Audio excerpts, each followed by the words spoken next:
Alright guys, Fast Eddie here. It is Friday morning. Not Friday morning, it's Wednesday morning. Gosh, I can't even keep straight. When you think about being retired, you kind of just lose track of what the hell's going on in your life. But what day and time it is and anything, doesn't really matter. So here we are pouring the base for this column here. They are pouring the base, I'm not doing a whole lot. And I finally got them to use a wheelbarrow to haul cement. We're making strides here in bringing some clash of cultures. One guy's using 2 buckets. We have 2 wheelbarrows. I'm not sure why he hasn't picked up on me using the second wheelbarrow. But Joshua here, he's a smart one. He's got a wheelbarrow. That way when he goes to the U.S. and he starts working construction there, he knows what to do. He gets a wheelbarrow. Smile for the camera, Joshua, smile. How you doing? All right. And then we're still using buckets too.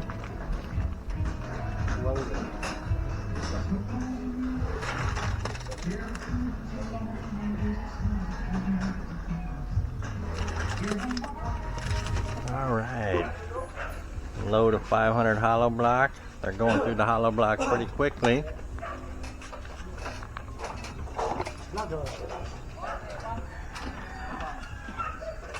Wow.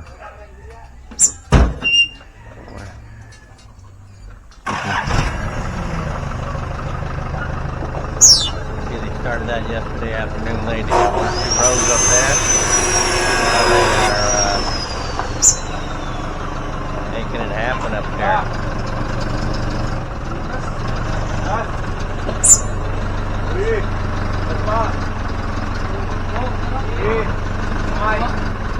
These little tab over dump trucks they use, they get pretty tight spots, kind of nice. Oh no. See, there we go. We got the walls are going up right there. That's going to be a sliding glass door out of like the living room right there to come out and little Steph testing out the cement, helping compact it. Oh, Steph-a-roo, look at you.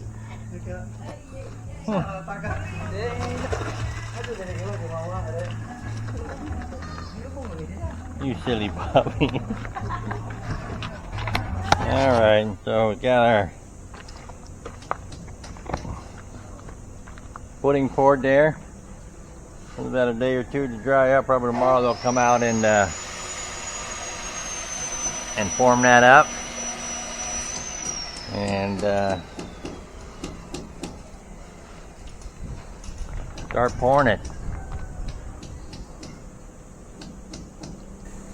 Alright guys, got the question of why they don't butter the end. Why do they not butter the end of the hollow block when they're putting them up into place there? They have mortar on the bottom, but for the most part, like in here, you can see that there's a crack there on a full block where they don't use any mortar when they're putting it up on there.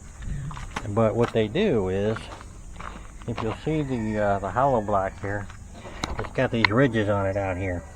So the blocks still have a gap in them when they're setting up there, just like that, right like that. And so what they'll do is, I'll go up here on the top and I'll show you, is that all these holes right here, they fill them all with mortar. So they will fill this with mortar. So I guess in a sense, while they're not buttering it when they're putting it on, they are certainly putting mortar in there, and they fill that up there. So let me go up on top and show you what I'm talking about there, so you can kind of see. So here are some blocks that are up here, and you can see what they do is they fill all of those gaps with mortar. So you know, it's not I mean, it's not compressed or compact or anything, but they just fill it out in there. That's why I think they go through so much mortar, because the in between the going up is not that much. It's a ½ inch right there.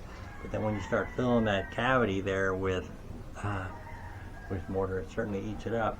And so they'll fill this little gap. They got the 3 holes here on each block, and then you got the ends that they fill that little bit too. How much goes in there, I really don't know. But it does fill the gap there. So, in a sense, they're kind of buttering it once it's on there, I guess you could say. But not square there, but that's kind of, you can kind of see in there, they've got mortar in that one there. And same with that, it's got a much bigger gap. But that one there's got some mortar in it. So I hope that answers the question. I guess if you were gonna, I don't know why you would need a mortar beforehand if you're gonna fill it in. So, and then they're gonna plaster over this with about a 1/4 inch plaster coat, and then on top of that you get a skim coat. So, and then they paint it. All right, here we are forming up the columns. Or the column, the water tank column, I guess we'll call this.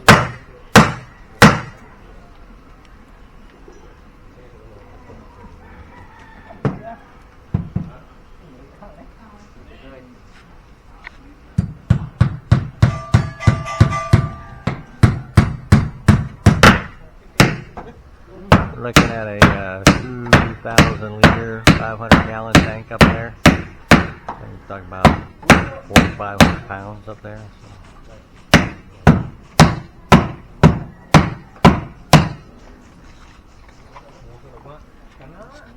And there will be a pad up there, like, I'm not sure how the size it'll be. It's going to be on the top of those 2 columns right here.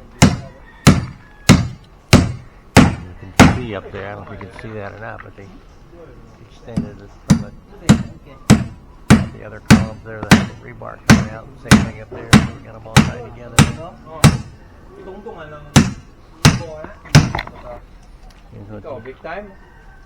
Put a piece of rebar in there, piece of wire, tie it off there, just nail the rebar there, that'll hold it in place. Good.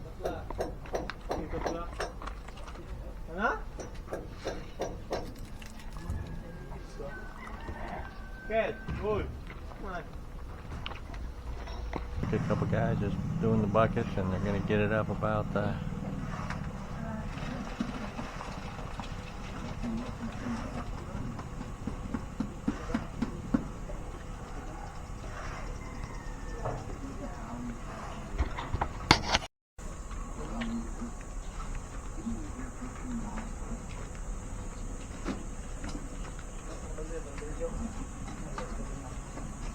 Alright guys, here's a picture of my goat proofing effort. These were the posts that I made up out of cement. Even when I put these in here, I realized it was what was happening. The billy goats, they were the little goats, the male goat, he kept running up here and jumping on this thing, and they basically what they were doing is kind of climbing up on it, and it would just implode, and then they would get in there. So I kind of put some cross braces on this thing here, and got it tied up with this nylon wire shipping package wrap, whatever we had. I just had a big roll of it, so I just used it up. This was kind of my experiment. This is a malunggay tree right here that was planted over there by the fences, and they knocked it down and were nibbling on it. So they love malunggay, and it's a good supplement for people. You put it in your malunggay soup. It's very flavorful. It just grows like a weed here, but it's really it's quite tasty. I really enjoy it. So we got that one here, and so kind of put this in here to see if it's going to keep the goats out or not. And I just kind of started messing with it. I had so much fun doing it. It gave me something to do, so I kind of came over here and did the other ones. They were wreaking havoc over here. These goats are they're like locusts. You know, the Bible talks about herds of locusts coming, but I'd be more afraid of a herd of goats coming. I tell you what, these guys are they see something green and they want it. In fact, the other day on Sunday, I was doing my taxes. I'm sitting inside doing the taxes, and I kept hearing this goat screaming in distress, and I came out here, and the goat had gotten inside the cage, this one here, and couldn't get out. So must have been done eating, but it wanted out. So these are lemon Cheetos here, And this here is, I like this one better with the stakes in the ground, and it just seems to be a little more solid now that I kind of got it all tied together here with these stakes going across the top here. This was my coconut that I planted. You can see they wreaked havoc on it. But see if we can't get that one back to life. And here's another lemon cedar that they have not touched yet. So it kind of shows you the difference when you keep the goats out of it.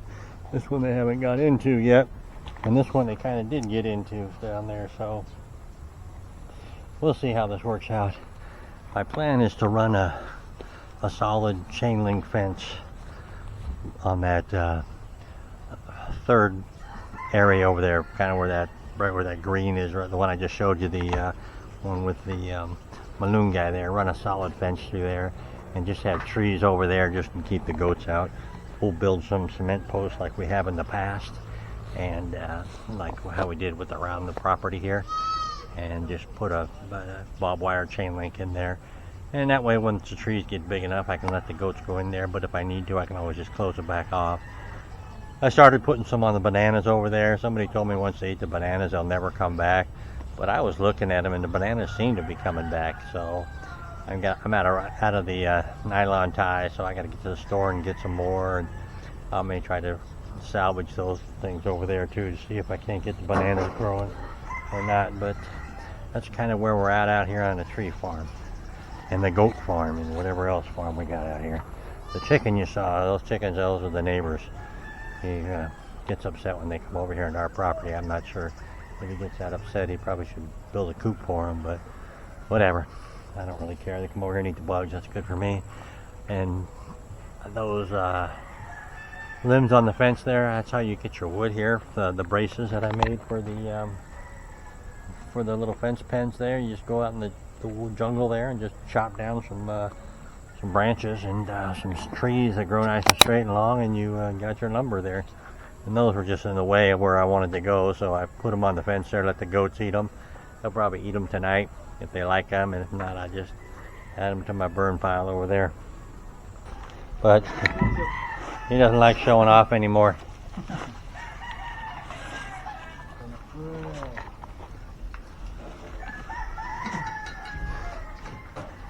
We're getting some hollow block up there. Let's get up to.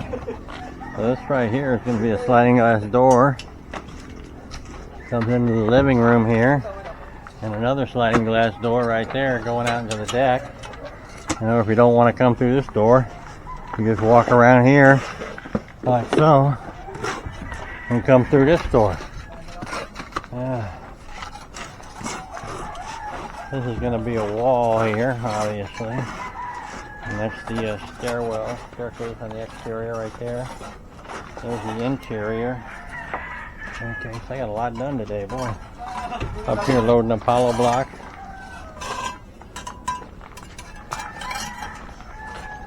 That is the part of a bedroom right there. That'll be one bedroom right there. And this is the bathroom right there that Edgar's working on there.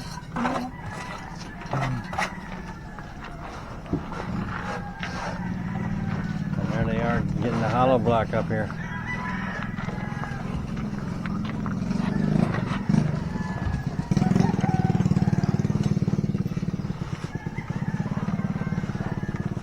Three-man operation. Got one guy down there hooking the hollow block, Andy.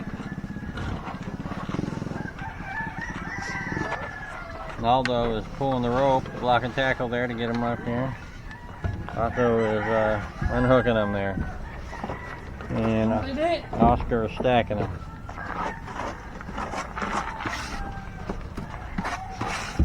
Alright. This is going to be the bathroom right here. There'll be the shower drain. That'll be the toilet drain. There'll be a vanity over there. I believe the door is right here to the bathroom.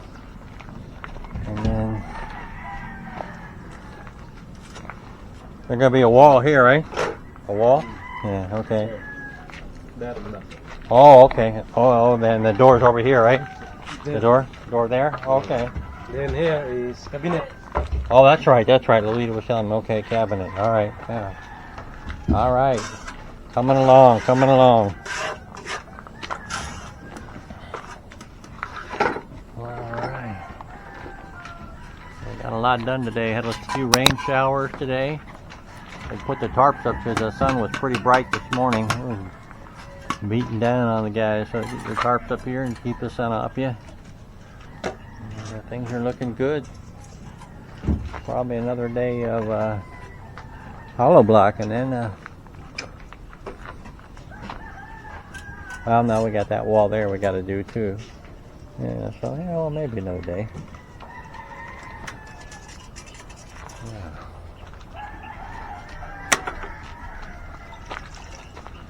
We got to get the glass guys out here and get some estimates on some glass and some windows. We you know, we just kind of bought the ones that we had for that. We had a company for the nipahut.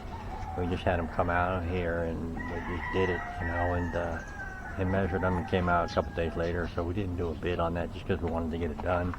And so this time we're going to have a couple companies give us some bids on some window products.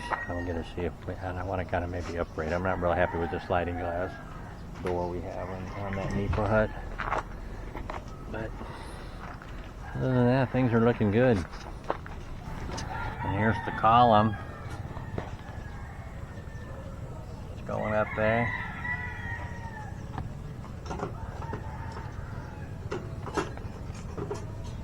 And they got the first third of it poured. And they pour the second tomorrow, and then the third part will be poured. 3-day operation on getting that. And up here will be the water. Let me get underneath here. This right here will be, that's where the, going to build a pad right up there. I'm not sure how high the pad's going to be above. It'll probably be right up to where that last buckle is, I suspect. And we'll have to see. It'll be like normally they kind of raise them up and then they put the tank up on top of them. And it'll be a poly, whatever, propane. Plastic tank is what I'm trying to say, yeah. They sell stainless ones here, but you always see them rust, so they must not be full 100% stainless. So we'll get a plastic tank up there, and it'll be easy to, a lot lighter to probably put up there as well. That's a ways away.